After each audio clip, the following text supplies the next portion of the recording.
네, 자 앵커 브리핑으로 이어가겠습니다. 간밤에 어떤 소식에 주목하셨습니까? 네, 아무래도 미국이 휴장이다 보니까 유럽 얘기 하나 갖고 왔습니다. 첫 번째 포인트는 유럽이 그래도 좀 이렇게 붕괴까지는 가지 않고 있다. 그래서 네. 유로화가 강세를 보이고 있다는 점이 긍정적이라고 보시면 될 것 같은데요. 유럽의 경제 지표들이 예상보다는 좋게 나오고 있어요.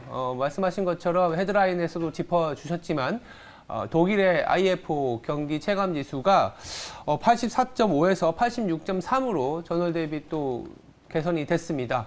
독일 하면은 이제 러우 전쟁 그리고 천연가스 가격의 상승에 따르는 피해가 제일 심했던 국가지 않습니까? 더불어서 이 역내 교역량이 많기 때문에 유로존의 소비가 굉장히 좋아야지만이 독일의 산업 생산 내지는 경제 지표가 바닥을 찍을 수 있는데 지금까지 나오는 걸로만 놓고 보면은 생각보다 나쁘지 않다. 그리고 IFO 경제 체감 지수를 이제 발표하는 협회의 장은 어떻게 얘기했냐면 경기 침체는 yes 그러나 붕괴는 아니다. 이렇게 표현을 하고 있습니다.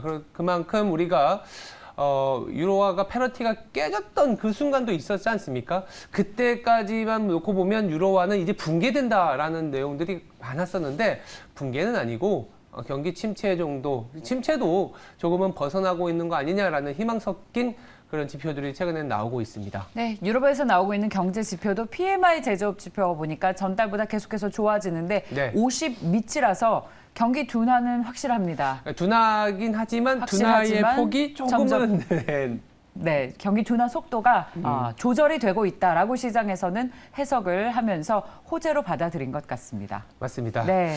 유럽 얘기는 여기 정도 하면 될 것 같고요. 두 번째는 아무래도 오늘 그리고 내일 뭐 주말 내내 미국에서 들려올 소식이 쇼핑이 얼마나 잘 되고 있느냐. 네. 그리고 지금 현지에서는 뭐 오후 한 3시, 4시 되기 때문에 열심히들 좀 사고 있지 않을까라는 생각이 드는데 네.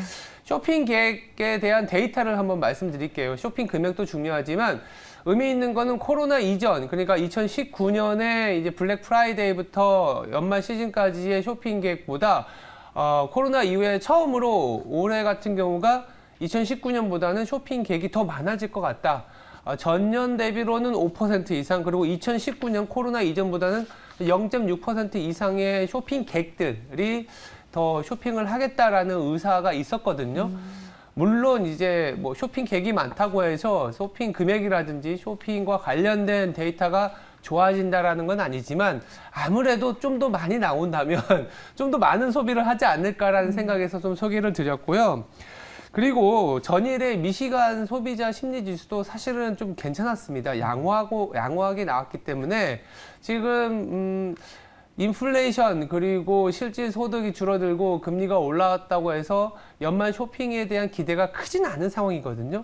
조심스럽게 조금 그래도 블랙 프라이데이였구나라는 뉴스를 저희가 주말이 끝났을 때 좀 전해드릴 수 있지 않을까라는 그런 기대도 좀 해봅니다. 이번에 블랙 프라이데이 할인 규모가요, 또 역대급이에요. 역대급이죠. 예, 역대급이라서 만약에 쇼핑 계획이 있으셨다면 지금 소비를 하는 게 맞는데 그래도 과거에는 제가 체감하기로 네. 친구들 사이에서 쇼핑 관련 정보를 많이 나눴었는데 올해는 없어요? 잠잠해요. 앵커님은 요새 직구 안 하세요? 저는 직구를 안 그렇구나. 이게 제가 말씀드린 거랑은 좀 다르네요. 일단은 하지만 말씀하신 것처럼 이제 실제로 길거리를 돌아다니고 쇼핑에 나서는 건수는 늘어났기 그러니까요. 때문에 나가면 돈 쓰잖아요. 맞습니다. 우리가 안 나가야 돈을 안 쓰는데 나가면 돈을 쓰니까 한번 예. 주말 동안에 데이터 한번 저희도 잘 보겠습니다. 네, 좋습니다. 네, 세 번째 통계는 12월이 좀 다가오지 않습니까? 예. 벌써 이제 2022년 참 힘들었던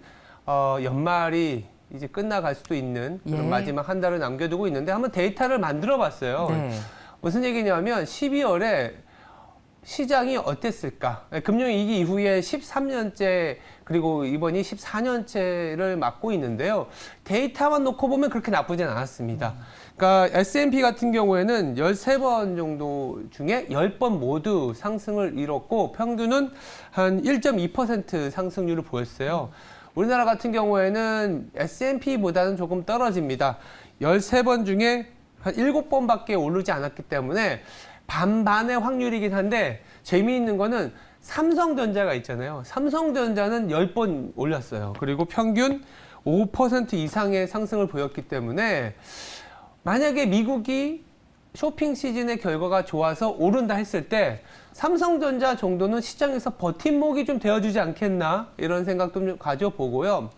더불어서 이제 코스피와 코스닥의 데이터도 보여드리면 아무래도 코스피보다는 코스닥이 조금은 수익률이 좋았습니다. 이 엇갈리는 데이터인데 삼성전자가 조금은 시장의 버팀목이 되어주면서 이 중소형주들의 어떤 탄력 있는 움직임이 나타났다 이렇게 얘기를 드릴 수 있을 것 같은데요.